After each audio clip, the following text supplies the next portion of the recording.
How is going to be 2014? 2014ஆம் ஆண்டு எப்படி இருக்க போகின்றது?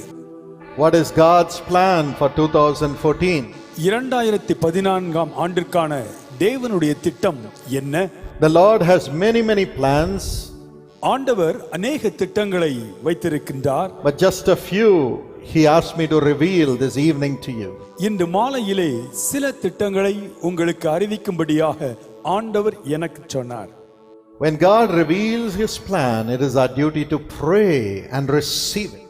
ஆண்டவர் தம்முடைய திட்டங்களை நமக்கு வெளிப்படுத்தும் பொழுது அது நிறைவேற வேண்டும் என்று ஜெபம் பண்ணி அதை பெற்றுக்கொள்வது நம்முடைய கடமை. Then it comes to us. அப்பொழுது அது நமக்கு சொந்தமாகிறது. Then it bears fruit in us. நம்மிலே கனி கொடுக்கின்றது. And bears fruit through us. நம் மூலமாக கனி கொடுக்கின்றது. The year of 2014 is going to be a year of spiritual glory coming upon the earth.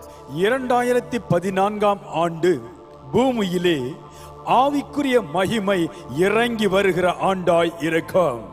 Every time we talk about the blessings that we would receive in the world for our worldly life, but this year God is going to give us spiritual anointing, spiritual grace and spiritual glory to all His people and across the world. Through that, God's blessings will come upon our personal lives also. உலகமெங்கிலும் இருக்கக்கூடிய ஜனங்கள் மீது இந்த ஆண்டிலே ஆவிக்குரிய கிருபையை, ஆவிக்குரிய மகிமையை, ஆவிக்குரிய அபிஷேகத்தை தேவன் கட்டளையிடப் போகிறார். அதன் மூலமாக தனிப்பட்ட வாழ்க்கையிலும் ஒரு மகிமையான ஆண்டாக இந்த ஆண்டு இருக்கும். This year we are going to see three things. இந்த ஆண்டிலே 3 காரியங்களை பார்க்க இருக்கின்றோம். One, God's glory will come upon the earth. உலகத்தின் மீது தேவ மகிமை இறங்கி வரும். When I say God's glory will come upon the earth, it will come upon God's people. தேவனுடைய மகிமை இறங்கி வரும் என்று நான் சொல்லும் பொழுது அது தேவ பிள்ளைகள் மீது இறங்கி வரும். And because of that, God's righteousness will be brought by God's glory into the people of God on the earth in 2014. 2014ஆம் ஆண்டிலே தேவனுடைய பிள்ளைகள் மீது தேவனுடைய மகிமை இறங்கும் பொழுது அது தேவனுடைய நீதியை மிகவும் ஆச்சரியமான விதத்திலே கொண்டு வரும். And thirdly, because of God's glory and God's righteousness, God's abundance and prosperity is going to come upon God's people in the year 2014. 2014ஆம் ஆண்டிலே தேவனுடைய பிள்ளைகள் மீது தேவ மகிமையின் நிமித்தம், தேவன் தருகின்ற பரிசுத்தத்தின் நிமித்தம் எல்லாம் ஏராளமாய் தாராளமாய் மிக பெரிய அமோகமான ஆசீர்வாதங்களாய் மாறும். What are the major things that are going to happen in the nation of India? இந்திய தேசத்திலே நடைபெற இருக்கின்ற மிக முக்கியமான காரியங்கள் எவை? Firstly, God said, "My peace shall radiate in my servants." என்னுடைய ஊழியக்காரர்கள் மத்தியிலே என்னுடைய சமாதானம் பிரகாசிக்கும். And the long standing petitions and prayers of my servants and my children will be answered by me this year. இந்த ஆண்டிலே என்னுடைய பிள்ளைகளும் என்னுடைய ஊழியக்காரர்களும் நீண்ட காலமாக ஏறெடுக்கும் வேண்டுதல்களுக்கு பதில் கொடுக்கப்படும். This year my children and my servants shall be served by the angels of God. இந்த ஆண்டிலே என்னுடைய பிள்ளைகளுக்காக என்னுடைய ஊழியக்காரர்களுக்காக தேவ தூதர்கள் வந்து பணிவிடை செய்வார்கள். This year the sufferings and the battles of my people and my servants shall end. இந்த ஆண்டிலே என்னுடைய பிள்ளைகளுடைய என்னுடைய ஊழியக்காரர்களுடைய எல்லா விதமான வேதனைகளும் போராட்டங்களும் முடிவுக்கு வரும். Everything shall be perfected in the lives and ministry of my people and my servants. என்னுடைய பிள்ளைகளுடைய வாழ்க்கையிலும் என்னுடைய ஊழியக்காரருடைய வாழ்க்கையிலும் சகலமும் பூரணமாக நிறைவேற்றப்படும். Shall we clap our hands and give Jesus all the glory? கரங்களை தட்டி இயேசு கிறிஸ்துவுக்கு எல்லா மகிமையும் ஏறெடுப்போம். Thank you, Jesus. இயேசுவே உமக்கு நன்றி. Say, we receive it, Lord. ஆண்டவரே பெற்றுக்கொள்கிறோம் என்று சொல்லுங்கள். And secondly, in India, இந்தியாவிலே God's grace will come upon the young people of the country. இந்திய தேசத்தின் வாலிபர்கள் மீது தேவ கிருபை இறங்கி வரப்போகிறது. God will make the young people of India discern many things concerning the problems in the country and in the society. சமுதாயத்திலும் தேசத்திலும் இருக்கக்கூடிய பிரச்சனைகளை குறித்து சரியாக இளைஞர்கள் பகுத்தறிந்து செயல்படுவார்கள். And they shall come up with new findings in technology and the services to the nation. தேசத்திற்கான தொழில்நுட்பத்திலும் சேவை பிரிவிலும் அவர்கள் புதிய புதிய கண்டுபிடிப்புகளை கண்டுபிடிப்பார்கள். The young people shall govern and shall become national leaders of repute. ஆளுகையிலே இளைஞர்கள் முன்னணியில் வந்து தேசத்திலே நற்பெயர் பெறுகின்ற உன்னத நிலைக்கு இளைஞர்கள் வருவார்கள். And they shall govern the land in righteousness and peace. அவர்கள் நீதியோடும் சமாதானத்தோடும் இந்த தேசத்தை ஆளுகை செய்வார்கள்.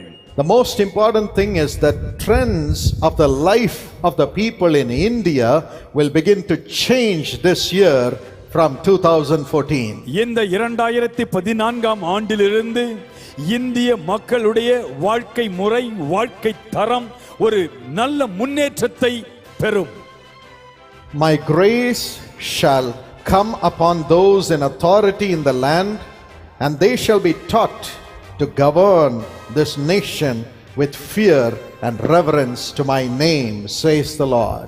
இந்திய தேசத்திலே அதிகாரத்தில் இருக்கிறவர்கள் மீது என்னுடைய கிருபை இறங்கி வந்து அவர்கள் தேசத்தை நீதியாய், சமாதானமாய், நன்மையாய் ஆளுகை செய்யும்படியாய் செய்வேன் என்று ஆண்டவர் சொல்லுகிறார். This is about India. இந்திய தேசத்தை குறித்த தீர்க்க தரிசனம் இது. The governance in India. இந்திய தேசத்தினுடைய ஆளுகையை குறித்த தேவனுடைய திட்டம் இது. Shall we clap our hands and give Jesus all the glory and receive this prophecy? கரங்களை தட்டி ஆண்டவருக்கு மகிமை செலுத்தி இந்த தீர்க்க தரிசனத்தை அப்படியே சொந்தமாக்கிக் கொள்வோம். Amen. Amen. Amen. Amen. Now God spoke to me about China. ஆண்டவர் சீன தேசத்தை குறித்து என்னோடு பேசினார். China shall come up with agreements with India in certain areas. சில துறைகளிலே சீன தேசம் இந்திய தேசத்தோடு உடன்படிக்கைகளில் கையெழுத்திடும். And because of that, this region of the world shall have political significance in the years to come. இந்த உடன்படிக்கையின் மூலம் உலகத்தில் இருக்கக்கூடிய இந்த பகுதி உலக அரசியலிலே முக்கியத்துவத்தை பெருமளவு ஒரு மாறுதல் ஏற்படும். And because of this, the influence of the gospel will increase in the regions of this part of the world. இதன் மூலமாக இயேசு கிறிஸ்துவினுடைய சுவிசேஷம் இந்த உலகத்தின் இந்த குறிப்பிட்ட பகுதியிலே மிகப்பெரிய தாக்கத்தை, நன்மையை உண்டு பண்ணும். Amen. Amen. Would you all say amen to ஆமென் என்று that? சொல்லுவோமா? And now we move on to the Latin American country.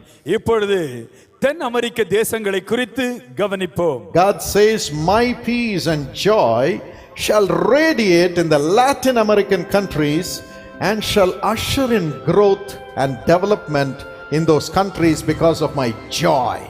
என்னுடைய சமாதானமும் என்னுடைய சந்தோஷமும் தென் அமெரிக்க நாடுகளில் இருக்கக்கூடிய மக்களிடத்திலே அது பிரகாசமாய் இருக்கும். அதன் மூலமாக மிகப்பெரிய முன்னேற்றம் உண்டாகும். The joy of the Lord is going to fill the people in the Latin American countries. That is, the Holy Spirit shall come upon them in a great way. தென் அமெரிக்க நாடுகளில் இருக்கக்கூடிய மக்கள் மீது பரிசுத்த ஆவியானவர் வல்லமையாய் இறங்குகிறபடியினால் அவர் மூலம் உண்டாகின்ற மகிழ்ச்சியினால் ஒரு மிகப்பெரிய முன்னேற்றம் உண்டாகும். And there will be growth and development in those countries. அந்த தேசங்களிலே வளர்ச்சியும் பெருக்கமும் உண்டாகும். Now about the Middle Eastern country. மத்திய ஆசிய கண்டத்தை குறித்த பகுதி. My gracious presence shall come upon the Middle Eastern countries. மத்திய கிழக்கு பகுதிகளில் இருக்கக்கூடிய நாடுகளிலே என்னுடைய கிருபையும் சமாதானமும் பெருகும். Today there is lot of turmoil there. இப்பொழுது மத்திய கிழக்கு பகுதியிலே பலவிதமான குழப்பங்கள், சண்டைகள். But God's gracious presence is going to come upon the Middle Eastern countries. ஆனால் தேவனுடைய கிருபையின் சமாதானமோ இந்த ஆண்டிலே மத்திய கிழக்கு நாடுகளிலே நிற்கும். And the Lord told me that many people there speaking different languages, will begin to see Jesus Christ face to face. மத்திய கிழக்கு நாடுகளில் இருக்கக்கூடிய பல பாஷைகளை பேசக்கூடிய மக்கள் இயேசுவை தரிசிப்பார்கள், இயேசுவை அறிந்து கொள்வார்கள். And they will confess him as Lord. இயேசுவே எங்கள் ஆண்டவர் என்று அவர்கள் அறிக்கை செய்வார்கள். Pioneering efforts shall be taken to proclaim the gospel in that region. அந்த பகுதியில் இருக்கக்கூடிய மக்களுக்கு நற்செய்தியை அறிவிக்கும்படியாக இதுவரை செயல்படுத்தப்படாத புதிய முறைகள் செயல்படுத்தப்படும். And God says, I will bless that. ஆண்டவர் சொல்கிறார், அந்த புதிய முறைகள் எல்லாவற்றையும் நானே ஆசீர்வதிப்பேன். And then the South African country. அதன் பிறகு தென் ஆப்பிரிக்க நாடுகள். My peace shall radiate the South African country, says the Lord. ஆண்டவர் சொல்கிறார், என்னுடைய சமாதானம் தென் ஆப்பிரிக்க நாடுகளிலே அது பிரகாசமாய் பிரதிபலிக்கும். They shall experience my glory. அவர்கள் என்னுடைய மகிமையை அனுபவிப்பார்கள். And they shall gather to become nations of repute for the gospel to spread amongst the South African country.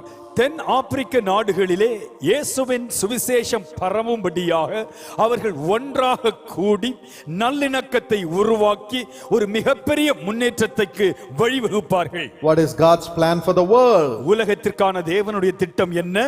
Engineering advances shall take place in technology and science. விஞ்ஞானத்திலும் தொழில்நுட்பத்திலும் இந்த ஆண்டிலே ஒரு புதிய முன்னேற்றம் குறிப்பாக பொறியியல் துறையிலே நடைபெறும். And that will usher in solutions for life in the areas of fuel, transportation and medicine. எரிபொருள், பயணம் மற்றும் மருத்துவ துறையிலே இந்த ஆண்டிலே ஒரு மிகப்பெரிய முன்னேற்றம் ஏற்படும். Even through these sciences my face shall shine upon the people, says the Lord. ஆண்டவர் சொல்லுகிறார், இந்த விஞ்ஞான கண்டுபிடிப்புகளின் மூலமாகவும் என்னுடைய திருமுகம் தேவ ஜனங்கள் மீது, உலக ஜனங்கள் மீது பிரகாசிக்கும் என்று ஆண்டவர் சொல்லுகிறார். Amazingly, all these discoveries shall point towards God's love for humanity or the existence of God. இந்த ஆச்சரியமான கண்டுபிடிப்புகள் எல்லாம் எவ்வளவாக தேவன் அற்புதமாய் காரியங்களை செய்து வைத்திருக்கிறார் என்று அனைத்து மக்களும் வியக்கக்கூடிய விதத்திலே அது வெளிப்படும். God says, they shall know my goodness and turn towards me. என்னுடைய நன்மையை அறிந்து நான் உயிரோடு இருக்கிறேன் என்பதை புரிந்து மக்கள் என் பக்கமாய் திரும்புவார்கள். The Lord also told me, ஆண்டவர் என்னிடத்திலே சொன்னார், dark days shall cover the earth from the eastern part of the world to the northern part of the world. கிழக்கு பகுதியில் இருக்கக்கூடிய தேசங்களிலிருந்து வடக்கு பகுதியில் இருக்கக்கூடிய தேசங்களுக்கு காரிருள் செல்லும் என்று ஆண்டவர் சொன்னார். There will be radicalism and hate among nations and the people in those regions. அந்த பகுதியிலே ஜனங்கள் பகைக்கிற, வெறுக்கிற ஒரு முரட்டாட்டமான குணமுடைய மக்கள் தோன்றுவார்கள். Children shall be taught to hate people. சிறு பிள்ளைகளுக்கு மற்றவர்களை நீ பகைக்க வேண்டும் என்று சிறு வயதிலிருந்தே போதிக்கப்படும். You will see this happening and this will be reported in the news. Children will be taught to hate people. மற்ற மனிதர்களை பகைக்கும்படியாக சிறு பிள்ளைகளுக்கு கட்டாயமாக போதனை திணிக்கப்படுகிறது என்பதை செய்தி பத்திரிகையிலே வெளிவரும் பொழுது நீங்கள் அதை காண்பீர்கள். But even so, my light shall shine upon the chosen few, and they shall protect my people in those regions and nations. காரிருள் வருவது எவ்வளவு நிச்சயமோ அதைவிட என்னுடைய அருள் பிரகாசம் அதே பகுதியிலே வந்து அங்கே என்னால் தெரிந்தெடுக்கப்பட்ட மக்கள் மூலமாக அங்கே மற்றவர்களுக்கு பாதுகாப்பு வரும்படியாகவும் நான் செயல்படுவேன். The Lord also spoke to me about the monetary situation in the world. உலகத்தினுடைய பொருளாதாரத்தை குறித்து ஆண்டவர் என்னோடு கூட பேசினார். There will be move towards monetary unity. உலக பொருளாதாரத்திலே ஒரு ஐக்கியத்தை உருவாக்க செயல்பாடு திட்டங்களை உருவாக்க முயற்சிகள் எடுக்கப்படும். And there will be unified efforts to build the trade of the world. உலகத்தினுடைய ஒட்டுமொத்த வர்த்தகத்தை ஒன்றாக செயல்படுத்த கூட்டு முயற்சி எடுக்கப்படும். And there will be cooperation and peace to revive the world economy, to usher in the provisions for the development of humanity. சரிந்து கொண்டிருக்கின்ற உலக பொருளாதாரத்தை சீர்படுத்தி முன்னேற்ற ஒரு கூட்டு முயற்சி எடுக்கப்படும். And the same thing will happen amongst the ministries of the gospel. அதே போல சுவிசேஷ ஊழியங்கள் மத்தியிலும் அப்படியே நடக்கும். Unity shall come amongst the ministries of the gospel all across the world, and they shall begin to usher in the Holy Spirit to bring salvation to all people. உலகமெங்கிலும் இருக்கிற ஊழியங்களின் மத்தியிலே நல்லதொரு ஐக்கியமும் கூட்டு முயற்சியும் உருவாகும். அதன் மூலமாக பரிசுத்த ஆவியானவர் இறங்கி வந்து எண்ணற்ற கோடிக்கணக்கான மக்கள் ரட்சிக்கப்பட ஏது உண்டாகும். Now we have unity amongst the servants of God in Chennai. You saw that in today's meeting. இப்பொழுது சென்னை பட்டணத்திலே ஆண்டவருடைய ஊழியர்கள் மத்தியிலே ஒற்றுமை இருப்பதை இன்று மாலையில் நீங்கள் கண்டீர்கள்.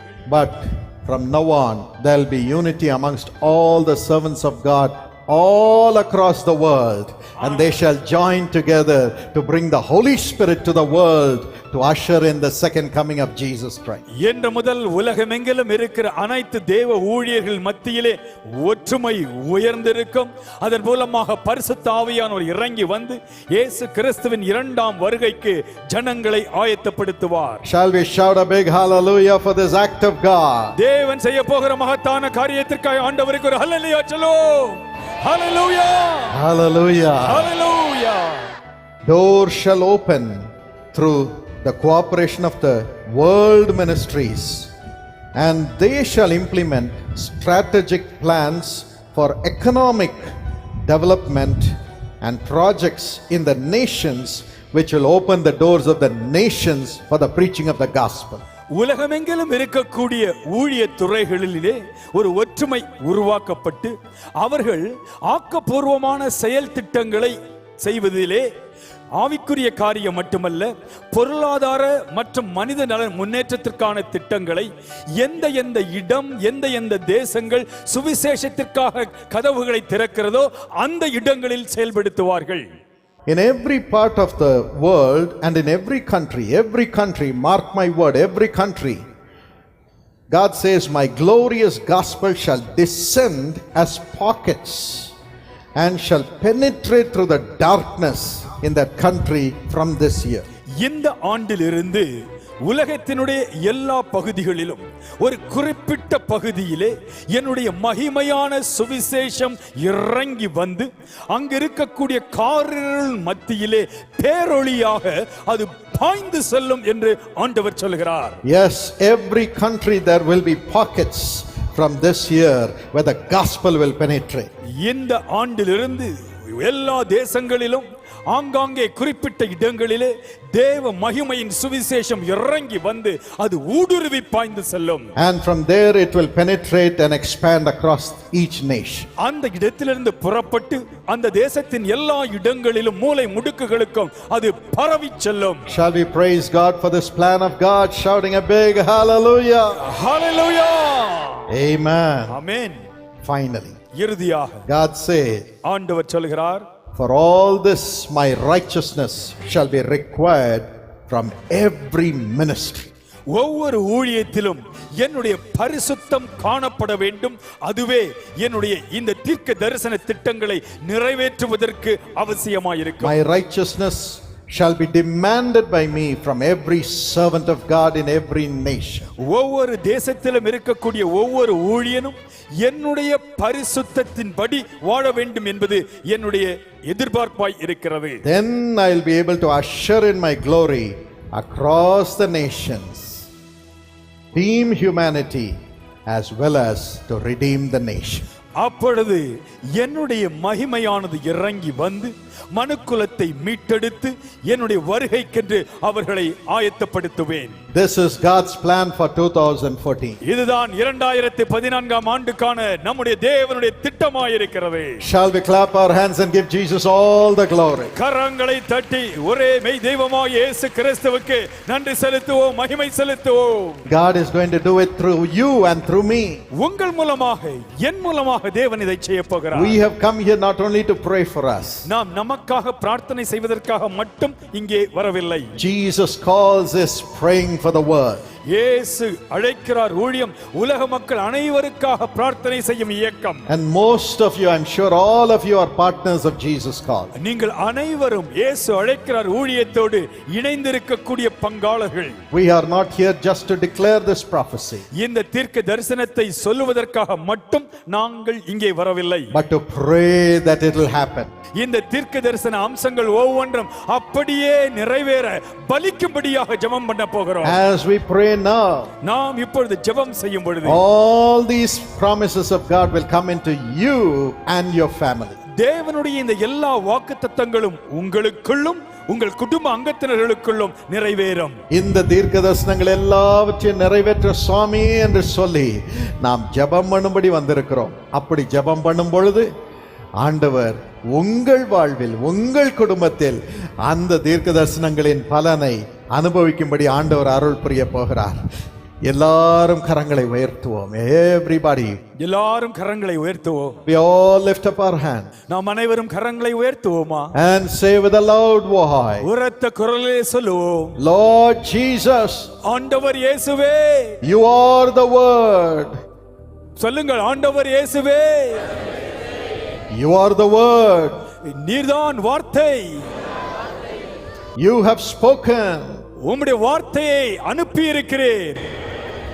Fulfill it, Lord. அதை அப்படியே நிறைவேற்றும் ஆண்டவரே. Father, let all these prophecies be fulfilled in the lives of these thy servants, thy children. உம்முடைய பிள்ளைகளுடைய வாழ்க்கையில் உம்முடைய ஊழியக்காரருடைய வாழ்க்கையிலும் தகப்பனே இந்த தீர்க்க தரிசனங்கள் எல்லாம் அப்படியே நிறைவேறட்டும். As they pray and confess it daily, அவர்கள் ஜெபம் பண்ணி ஒவ்வொரு நாளும் அறிக்கை செய்யும் பொழுது let it happen in the world உலகத்திலே அப்படியே நிறைவேறட்டும். and let it happen in their life. அவருடைய வாழ்க்கையிலும் அப்படியே நிறைவேறட்டும். I ask this prayer as your humble servant in Jesus' name. உம்முடைய தாழ்மையான ஊழியக்காரனாகிய நான் இயேசு என்கின்ற உம்முடைய மேன்மையான நாமத்தில் கேட்கிறேன். Amen. ஆமென்.